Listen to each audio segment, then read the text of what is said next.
secara resmi, narasi yang kita semua dengar tuh kan, Jeffrey Epstein ditemukan udah nggak bernyawa di sel penjaranya jam 6.33 pagi.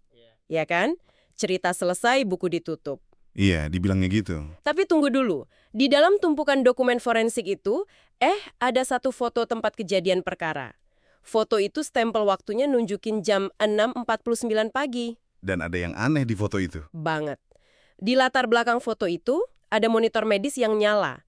Dan di layarnya nggak ada garis datar, ada gelombang kelistrikan jantung yang masih aktif. Wah, itu anomali biologis yang secara harfiah ya langsung ngeruntuhin garis waktu resmi yang dikasih ke publik selama ini. Betul. Jadi selamat datang di eksplorasi mendalam kita. Hari ini kita nggak bakal sekedar ngebaca kesimpulan berita dari media. Kita bakal ngebedah data mentah dari 2 sumber spesifik yang benar-benar neliti file-file Epstein ini. Dan sumber kita ini bukan sembarangan ya. Sumber pertama, itu analisis mendalam dari seorang psikolog klinis forensik, Dr. J, yang ngebedah anomali visual dari foto-foto sama catatan medis yang baru muncul dari TKP. Nah, terus sumber kedua ini bentuknya kesaksian, wawancara dari mantan perwira intelijen CIA. Kita sebut aja dia Andy ya. Andy ini ngelakuin hal yang gila sih. Dia ngebangun ulang replika sel penjara itu dengan skala 1:1. Skala asli ya? Iya. Buat nguji narasinya pakai hukum fisika dasar. Iya, bener banget. Tapi sebelum kita masuk ke detail mikroskopis dari sumber-sumber ini, ada satu hal fundamental yang harus kita sepakati bareng-bareng sama Anda yang lagi dengerin. Ini penting banget sih. Di sesi eksplorasi ini, kita benar-benar nyingkirin semua narasi politik. Kita nggak lagi ngelihat ini dari sudut pandang sayap kanan, nggak juga dari sayap kiri. Dan kita juga ngesampingin semua teori konspirasi liar yang berisik banget di luar sana. Sepenuhnya netral. Betul. Misi murni kita cuma ngebaca, ngebedah, terus mempertanyakan apa yang faktual tertulis di dokumen medis, cetak biru arsitektur, dan rekam jejak forensiknya. Ini murni latihan berpikir kritis tingkat tinggi. Terus, kenapa sih keahlian mikir kritis ini relevan banget buat Anda hari ini? Gini, kita kan hidup di ekosistem informasi yang emang sengaja dirancang buat bikin kita kewalahan ya. Tiap hari dihujani narasi yang udah dikemas rapi. Bener, tinggal telan aja ibaratnya. Nah, kemampuan buat matiin kebisingan itu, ngelihat anomali yang sebenarnya ada di depan mata, terus nuntut penjelasan mekanis dari suatu peristiwa itu tuh instrumen intelektual yang paling tajam yang bisa Anda punya. Kita pakai dokumen ini buat simulasi aja, gimana caranya kita nggak gampang nerima sesuatu dari permukaannya doang. Oke, mari kita mulai ngebongkar ini. Balik lagi ke monitor jantung di jam 6.49 pagi tadi ya. Di foto TKP itu, kita ngelihat ada orang lagi ngelakuin CPR. Masker oksigennya tergeletak gitu aja. Bahkan nggak kepasang di wajah subjek. Nggak dipakai sama sekali. Iya, tapi Dr. G dan tim ahli medis yang diajak konsultasi itu ngelihat gelombang di monitor latar belakang dan mereka mengidentifikasi itu sebagai ventrikular takikardia. Nah, mari kita perjelas dulu, apa arti medisnya. Ventrikular takikardia ini bukan sinyal dari tubuh yang udah nggak bernyawa selama berjam-jam. Nggak mungkin. Maksudnya jantungnya masih kerja.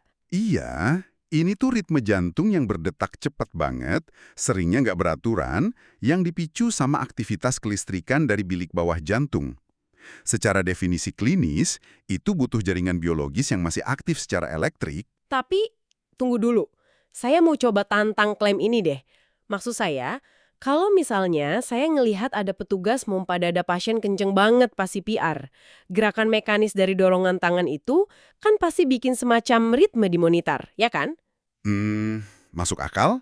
Artefak gerakan. Iya, bayanginnya gini deh. Kayak gelas isi air ditaruh di atas meja.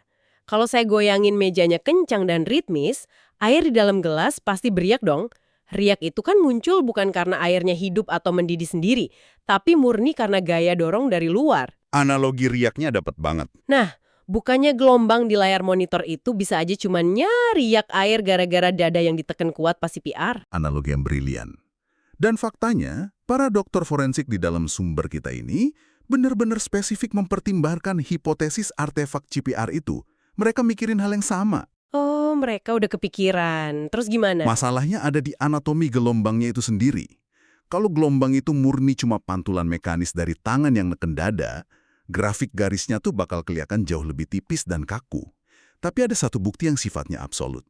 Jeda kompresinya. Jeda kompresi, pas tangannya diangkat gitu. Tepat. Pas lagi ngelakuin CPR, petugas kan pasti ada momen ngangkat tangan sedetik. Entah buat ngasih napas buatan, ganti posisi, atau ambil ritme lagi. Kalau tubuhnya udah mati total dan nggak ada aktivitas kelistrikan mandiri, jeda sedetik itu bakal langsung bikin layar monitornya flatline. Garis datar absolut. Nggak ada sisa sinyal sama sekali. Hah, oke. Tapi gelombang di foto jam 6.49 itu bentuknya konsisten, lebar, dan terus berlanjut tanpa ada jeda garis datar. Karakter visualnya ngebantah teori guncangan mekanis. Jadi ahli nyimpulin, pada detik foto itu diambil, jantungnya masih memproduksi sinyal listriknya sendiri. Wah, itu bener-bener ngubah paradigma sih. Kita lagi ngomongin data vital kuantitatif yang ngebantah narasi kronologi dari otoritas penjara. Nah, kalau kondisi biologis badannya di dalam ruangan itu aja udah ngasih kemustahilan klinis, gimana kalau kita zoom out sedikit? Kita lihat anatomi ruangannya. Betul. Disinilah sumber kedua kita masuk. Mantan perwira intelijen CIA, si Andy tadi. Buat orang intelijen, baca laporan di atas kertas tuh nggak pernah cukup kan? Jadi Andy mutusin buat ngebangun ulang sel penjara itu secara fisik di studionya. Ini gila sih niatnya. Masukin boneka uji coba atau dummy yang tinggi sama beratnya mirip sama Epstein buat nguji mekanika peristiwanya. Pendekatan kinetika gini emang esensial banget. Dokumen tuh bisa dimanipulasi, tapi fisika ruang kan nggak bisa bohong. Kalau kita dengar klaim ada pria paruh baya yang mengakhiri hidupnya sendiri di struktur serendah itu, kita harus ngitung gaya gravitasi, titik tumpunya, dan kekuatan otot yang diperluin. Dan hasil uji coba boneka itu benar-benar mengejutkan. Andy bilang kalau secara biomekanik, buat pria umur akhir 50-an atau 60-an yang badannya nggak bugar, buat memanipulasi tubuhnya di sudut struktur tempat tidur yang rendah banget, buat ngehasilin kekuatan letal itu pada dasarnya mustahil. Mustahil secara fisik ya. Iya, dia pakai perbandingan ekstrim. Dia bilang, mungkin kalau atlet pro umur 20-an yang inti tubuh atau core-nya kuat banget, dia bisa ngunci posisi di sudut aneh itu. Tapi pria paruh baya yang perutnya buncit, dia nggak bakal punya daya tuas fisik buat ngelakuin itu sendirian. Nah, uji coba fisik itu kan langsung ngancurin asumsi kalau bunuh diri di ruangan itu tuh hal yang simple. Itu butuh koreografi gerakan yang super kompleks.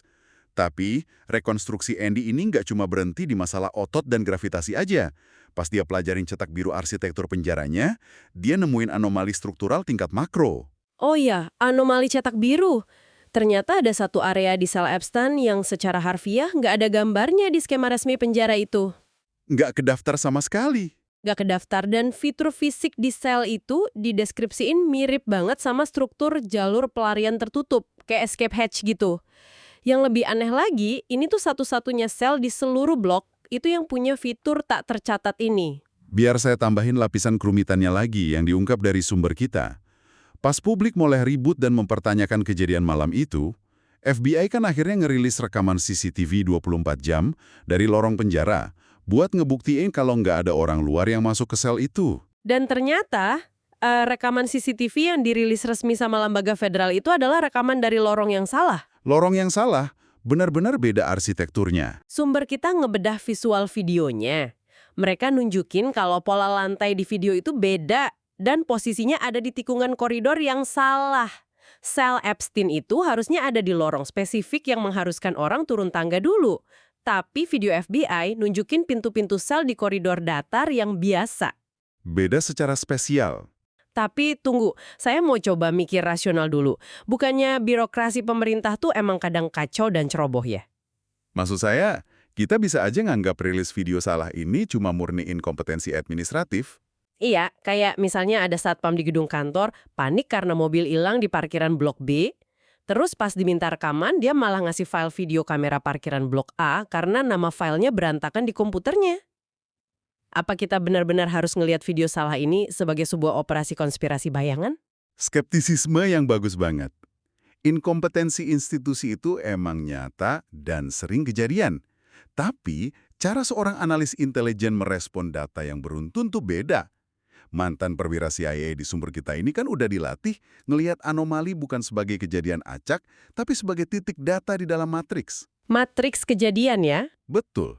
Kalau cuma salah ngirim file video sekali, oke lah, kebodohan admin. Tapi, coba deh gabungin rilis video lorong yang salah, ditambah fakta target ditaruh di satu-satunya sel yang punya jalur aneh tak terdaftar dicetak biru, ditambah lagi kegagalan teknis kamera pengawas yang mati tepat di malam itu. Wah, kalau digabung semua, Buat pemikir intelijen, ini udah bukan inkompetensi lagi. ini berubah jadi apa yang mereka sebut pengaburan informasi yang terkoordinasi ya? Tepat. Obfuscation. Kesimpulan Hendrik ini cukup bikin merinding. Ngeluarin seseorang dari sel yang punya struktur spesifik kayak gitu sebenarnya gampang.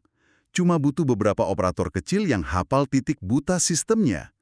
Ini maksa kita ngevaluasi ulang. Seberapa rapuh sih keamanan institusi standar kalau berhadapan sama operasi tingkat tinggi yang emang dirancang buat ngeeksploitasi kelemahan birokrasi itu? Masuk akal banget. Jadi kalau lingkungan makronya, ruangannya, itu sendiri udah dikompromikan, kita harus pindah fokus ke lingkungan mikronya. Benda-benda fisik yang ketinggalan di ruangan itu malam itu. Disinilah protokol rantai bukti forensiknya berubah jadi mimpi buruk. Kegagalan ngamanin barang bukti di TKP itu cara paling efisien buat ngeruntuhin hasil otopsi medis nanti. Kita mulai dari mesin CPAP ya, alat bantu pernapasan pas tidur itu. Sumber pertama kita nyatet kalau mesin itu dibiarin nyala pada pengaturan terapi di malam kejadian. Tapi bagian maskernya yang nempel di wajah itu nggak sekedar dilepas sama penggunanya. Nggak cuma dicopot biasa. Iya, maskernya itu benar-benar dicabut paksa secara keseluruhan dari selang utamanya. Nah, coba kita bayangin mekanika fisiknya. Kalau seseorang mau bangun dari kasur buat ngelakuin tindakan ekstrem, respons alamiahnya kan narik tali kepala, terus ngelepas masker dari muka, ya kan? Iya, wajarnya gitu. Konektor selang sipap itu dirancang terpasang kuat banget buat nahan tekanan udara. Buat mutusin masker dari selangnya, itu butuh gaya tarik asimetris yang lumayan kuat. Secara forensik, ini indikator kinetik adanya perebutan atau tarikan kasar dari pihak eksternal, bukan dilepas santai sama yang make. Dari mesin napas kita pindah ke bajunya. Foto bukti nunjukin kemeja yang digunting dari badannya, itu kondisinya super bersih. Dan ukurannya XXL. Sumber kita langsung nunjukin kontradiksi dasarnya. Subjek ini postur tubuhnya nggak butuh baju ukuran ekstra besar. Terlalu longgar ya? Jauh kebesaran. Terus secara medis, dalam kasus trauma kematian karena asfiksia, tubuh itu otomatis ngeluarin cairan biologis, entah air liur atau respons lainnya. Gimana ceritanya baju di badan itu nggak ada noda biologis sama sekali dan ukurannya kegedean? Kayak pakai baju ganti yang udah steril. Itu indikasi kuat adanya manipulasi postmortem atau pengaturan tempat kejadian setelah kematian. Tapi ya, keanehan baju ini sebenarnya nggak ada apa-apanya dibandingin misteri alat jeratnya. Wah, bukti alat jerat ini benar-benar anomali paling telanjang dari semua dokumen forensik. Otoritas resmi kan motret dan ngirim benda jeratan ke kantor pemeriksa medis. Tapi pas dianalisis visual, benda yang dikirim itu bukan benda yang sama kayak yang ada di foto nempel di leher pas kejadian. Mereka ngirim objek yang salah buat dites. Iya, objek yang salah. Ditambah lagi, benda pengganti yang dikirim itu punya ujung potongan yang super presisi. Rata banget, seolah-olah dipotong pakai pisau silet industri. Yang mana itu secara logika nggak mungkin ada di dalam unit tahanan keamanan maksimum. Bawa masuk silet ke fasilitas kayak gitu tuh pelanggaran protokol tingkat dewa. Betul. Dan gara-gara pemeriksa medisnya terpaksa kerja pakai benda yang salah, hasil laporan otopsinya jadi ngacokan sains forensik dasar. Di laporan, dokter pemeriksa medis itu ngasih estimasi rentang ketebalan bekas luka di leher antara 1/8 inci sampai 1/2 inci. Nah, kenapa rentang angka ini sangat bermasalah? Forensik patologi itu kan ilmu yang main di presisi milimeter. Jarak dari 1/8 inci ke 1/2 inci itu selisihnya hampir 1 sentimeter. Di dunia forensik, bekas luka leher itu jarak yang terlalu jauh banget. Wah, iya banget. Buat Anda yang lagi dengerin, biar saya kasih perspektif seberapa kacahnya ini. Laporan medis ini tuh ibarat ada polisi lalu lintas, dipanggil ke TKP tabrak lari, dia ngeliat jejak ban di aspal, terus dia nulis di laporan resminya, saya nggak yakin ini pelakunya pakai sepeda motor atau pakai bus kota. Jauh banget bedanya. Kan beda banget lebar jejaknya. Perbedaan antara luka datar selebar 1/2 inci dan luka tipis 1/8 inci itu sangat menentukan jenis senjata atau benda apa yang dipakai. Betul. Sumber kita tuh berteori kalau rentang absurd ini sebenarnya adalah manifestasi dari keraguan dokter itu sendiri. Luka 1/2 inci mungkin cocok sama material kain yang salah dikirim tadi, sementara luka 1/8 inci itu jauh lebih cocok sama tekanan dari kabel listrik yang tipis, kayak kabel CPAP. Ini tuh pelajaran investigasi paling penting dari seluruh studi kasus kita ini. Narasi otoritas yang segede dan semengerikan apapun bisa langsung runtuh cuma karena ketidaksesuaian mikroskopis. Selisih milimeter di catatan dokter, potongan silet yang mustahil ada, masker yang putus dari selang. Hal-hal kecil ini menghancurkan fondasi kebenaran resmi mereka. Jadi, fisika di selnya nggak masuk akal. Bukti forensiknya penuh bolong. Semua anomali mekanis ini emang kayak kepingan puzzle yang acak. Tapi, kepingan ini mulai membentuk pola yang sangat koheren pas kita pindah fokus buat memahami siapa arsitek di balik semua ini. Mari kita masuk ke psikologi dan jejak digital sang subjek. Karena gini, di dunia intelijen, buat paham gimana sebuah operasi dijalankan atau dihindari, Anda harus bisa memetakan lanskap pikiran dari orang yang ada di pusat badainya. Pikiran mereka yang mendikte gimana mereka memanipulasi lingkungannya. Sumber kita, Dr. G, mulai analisisnya dari foto kehidupan pribadinya Epstein. Dia ngebedah satu foto di mana subjek ini lagi megang kucing di rumah mewahnya. Sekilas sih kayak foto biasa ya. Kelihatannya santai. Iya, tapi analisis posturnya nunjukin sesuatu yang rada bikin merinding. Senyumnya itu asimetris, otot matanya kaku banget, nggak ada kehangatan. Dan cara dia megang hewan itu, lengannya tuh dikunci lurus ke depan, dorong kucingnya sejauh mungkin dari badannya. Dia megangnya kaku banget secara mekanis. Nah, Dr. G ngelihat ini sebagai representasi visual dari disosiasi emosional yang ekstrim. Dia tuh nggak lagi interaksi sama makhluk hidup, dia ngerasa lagi megang benda mati. Pemisahan total antara dirinya dan entitas biologis lain. Ini tuh indikator awal dari apa yang di psikologi forensik disebut God Complex atau delusi kebesaran absolut. God Complex ini maksudnya egois doang atau gimana? Bukan sekedar ego yang gede. Orang dengan God Complex tuh punya keyakinan dasar di kepalanya kalau hukum alam, moralitas manusia, sampai sistem keadilan tuh nggak berlaku buat mereka. Mereka ada di atas itu semua. Pantesan konsep God Complex ini bikin dekorasi rumahnya jadi masuk akal. Sumber kita nyebutin kalau dia tuh sengaja membingkai clipping koran dan digantung di dinding. Tapi ini bukan clipping berita soal dia sukses bisnis atau apa. Ini clipping koran tentang serangan teroris 9/11 dan pengeboman gedung federal sama Timothy McVeigh. Aneh banget kan? Iya, siapa coba orang yang ngebingkai berita kematian massal di ruang tamu mereka? Ya, seseorang yang melihat penderitaan manusia skala nasional bukan sebagai tragedi, tapi sebagai tontonan. Buat orang dengan psikologi kayak gini, sejarah dan kehancuran massal itu cuma trofi. Atau studi kasus menarik yang mereka tonton dari luar arena kehidupan manusia normal. Dan cara dia ngobjektifikasi kemanusiaan ini merembes juga ke jejak digitalnya. Salah satu hal yang bikin kaget dari sumber kita itu akun kencana online dia di Match.com. Dari semua nama yang bisa dia karang, ada tahu dia pakai username apa? Apa tuh? Dia pakai nama Sultan 175. Dia secara sadar milih identitas penguasa monarki yang punya kuasa absolut atas para bawahannya. Kata sultan ini krusial banget loh. Itu ngerepresentasiin kekuasaan absolut tanpa ada proses demokrasi atau hukum. Gitu cara dia memandang posisinya di dunia. Dan ternyata ini bukan cuma fantasi internet. Korespondensi aslinya nunjukin dia emang megang kendali operasional global. Ada email dia sama jurnalis Michael Wolff, dia nawarin intelijen soal operasi tingkat tinggi Gedung Putih ke pihak Arab Saudi. Jaringannya luas banget. Terus ada lagi surat yang dia kirim ke Les Wexner, miliarder yang selama ini dianggap sebagai pelindungnya dia. Suratnya itu nadanya kayak nagih utang ancaman. Dia nulis, saya nggak pernah ngelakuin apapun selain ngelindungin kepentingan Anda. Anda berutang budi ke saya, kayak saya berutang ke Anda. Dia nggak nempatin dirinya sebagai bawahan, tapi setara. Atau malah dia yang megang kunci kekaisarannya Wexner. Wow. Tapi saya harus main jadi pihak yang skeptis di sini. Pas kita dengar soal username Sultan, clipping koran teroris, surat ancaman, apa iya ini bukti valid kalau dia tuh dalang kriminal kelas dunia? Atau jangan-jangan kita cuma lagi berlebihan ngebedah kesombongan seorang miliarder yang udah gila gara-gara kelamaan hidup di gelembung kekayaannya, nggak ada yang berani ngebantah dia. Itu batas yang tipis dan bahaya banget emang.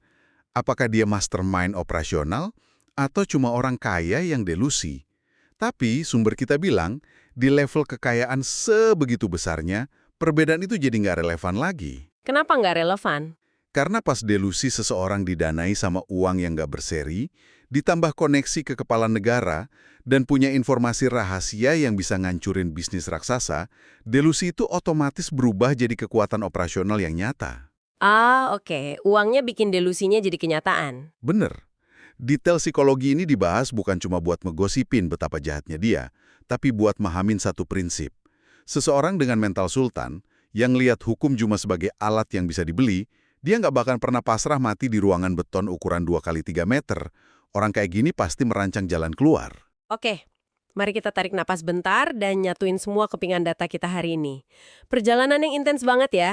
Kita mulai dari layar monitor jantung yang membantah jam kematian resminya. Terus pindah ke selnya. Iya, kita bedah arsitektur sel yang ternyata secara biomekanik mustahil dipakai buat skenario gantung diri. Apalagi ada lorong aneh dan rekaman CCTV yang salah alamat. Terus kita ngulitin cacat forensiknya dari masker CPAP yang ditarik paksa sampai bekas otopsi yang selisihnya nggak masuk akal. Dan berakhir di profil psikologinya. Benar, kita nyelam ke pikiran orang yang punya God kompleks level ekstrim. Pertanyaannya sekarang, terus apa? Apa makna dari semua dokumen, fisika, dan psikologi ini buat Anda yang lagi dengerin? Ini intinya. Terlepas dari Anda percaya teori dia memanipulasi sistem buat kabur, atau Anda percaya sistemnya murni gagal karena inkompetensi, nilai aslinya tuh ada pada gimana sejarah ditulis. Narasi besar tuh selalu dibikin mulus, dikemas rapih, terus dikasih ke publik sebagai fakta absolut. Padahal nggak selalu gitu. Nah, studi kasus ini jadi bukti paling tajam. Kalau pas kemasan resmi itu dibuka dan Anda lihat data mentahnya, ceritanya bisa putar balik 180 derajat. Kebebasan intelektual Anda itu ada di seberapa berani Anda mempertanyakan otoritas pembuat narasi. Dan itu bawa kita ke satu pemikiran terakhir yang mau saya titik buat Anda renungkan. Selama berabad-abad, kita selalu diajarin kalau hukum itu penyeimbang yang agung. Tempat di mana manusia sekuat apapun harus tunduk. Idealnya sih gitu. Tapi pas kita ngadepin entitas yang uangnya nggak terbatas, koneksinya nembus batas negara, dan dia benar-benar yakin dirinya ada di atas spesies manusia, kita harus mulai nanya, apa iya kematian fisik benar-benar satu-satunya cara sistem hukum kita ngehukum mereka? Atau jangan-jangan sistem peradilan itu sendiri, di level puncaknya, udah diam-diam dikalibrasi ulang buat melayani skenario mereka. Wah, pertanyaan yang bikin merinding soal siapa yang sebenarnya megang kendali kebenaran. Jangan pernah berhenti ngebaca data mentah dan terus ikutin kemana anomali-anomali kecil itu bawa Anda. Sampai jumpa di eksplorasi mendalam kita selanjutnya.